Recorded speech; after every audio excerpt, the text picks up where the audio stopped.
Hello there, welcome to the news and updates for July. Thank you for stopping by to join me today.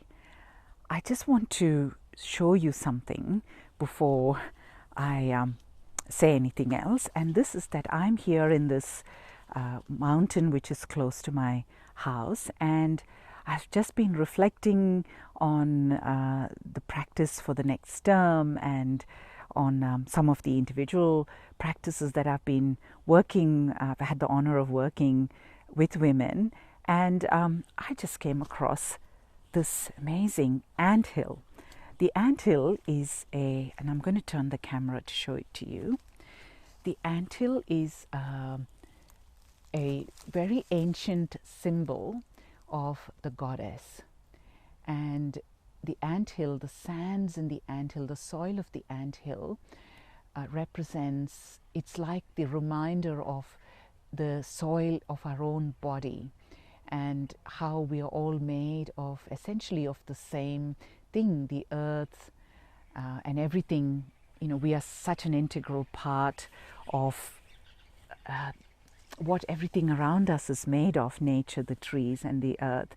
And when I saw this, I was so deeply moved. I just felt like the goddess presence in such a vital way in these times. So I'm so happy that I could share this with you. I just want to also acknowledge the women that are completing their individual programs with me. So I started the individual program, Reclaiming Your Sacred Self, again, beginning of this year after a long gap. And I was so honored that women started this program almost immediately when I announced it. And it has been absolutely powerful to work with women. I just want to share a couple of things that I heard from them.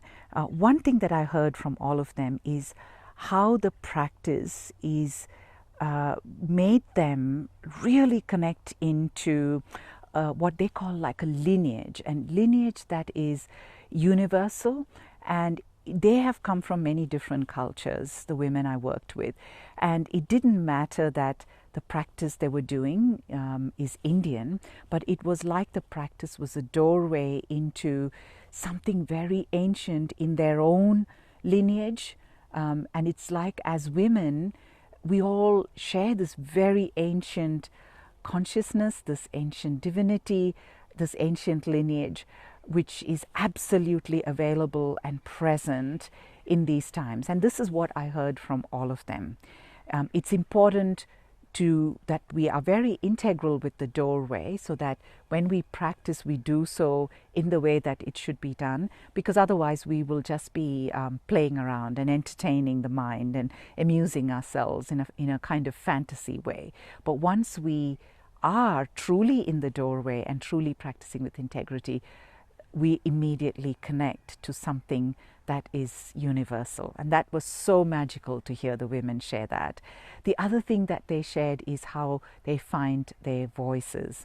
One of the women shared with me the story that there was a situation at work where usually she would have felt really angry but kept quiet about it, and this time she was truly able to respond to that situation, which was with a very senior person, but she was able to respond to it in a very purposeful and powerful way. She didn't feel like she had to suppress her power, but she was also able to do it very purposefully, without a sense of confusion or feeling undecided about it. And she called it finding that voice, that ferocious voice within. And of course, ferocity is the central aspect of goddess practices, but truly when you practice it, you'll know that it's not the ferocity that we think. There is a very particular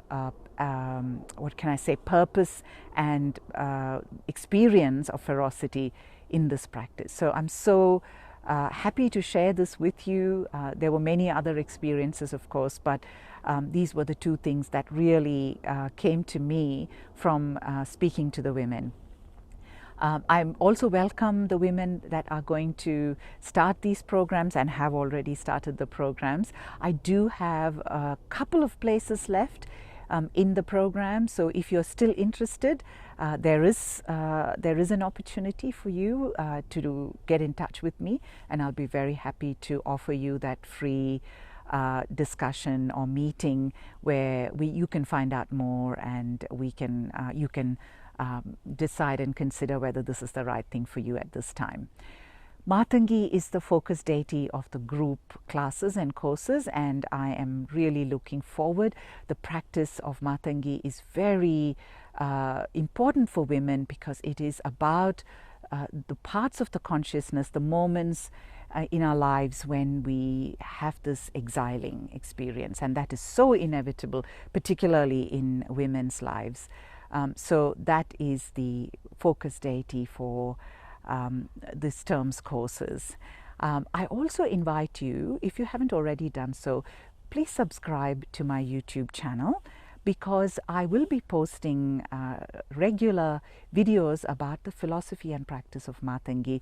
I won't be offering philosophy classes as such this term, because I would really like all of you to be able to access the information and the background in your own time, because I truly feel that this will deepen your practice and give you an opportunity to really find your own teaching through the practice in the group classes and workshops. So when you subscribe, make sure you press the bell icon so you will be notified when I post a new video. So thank you again for joining me today. Those who will join me in Maatangi, I absolutely look forward. I love Maatangi. She is a deity that has been with me for a very long time. I always had a painting of Maatangi which was given to me by a very dear friend of mine, and sometimes I just forget that I have been carrying her around as I moved from one continent to the other. That is Maatangi. She is that elusive presence that suddenly emerges at certain times. And then recently I just discovered, in fact, I had another painting also given to me by another friend, which I always thought was a mysterious goddess, and I just realized a few days ago that is also Maatangi. It's amazing. That is how she is. She is very quietly present, and yet she will come out at the moments when she's needed. And if she's emerged for us now, and for those of you who feel called to practice her, I would trust that call and know that she is what your consciousness, your spiritual self needs in these times. Thank you again, and I look forward to your company either online or in classes or via my YouTube channel.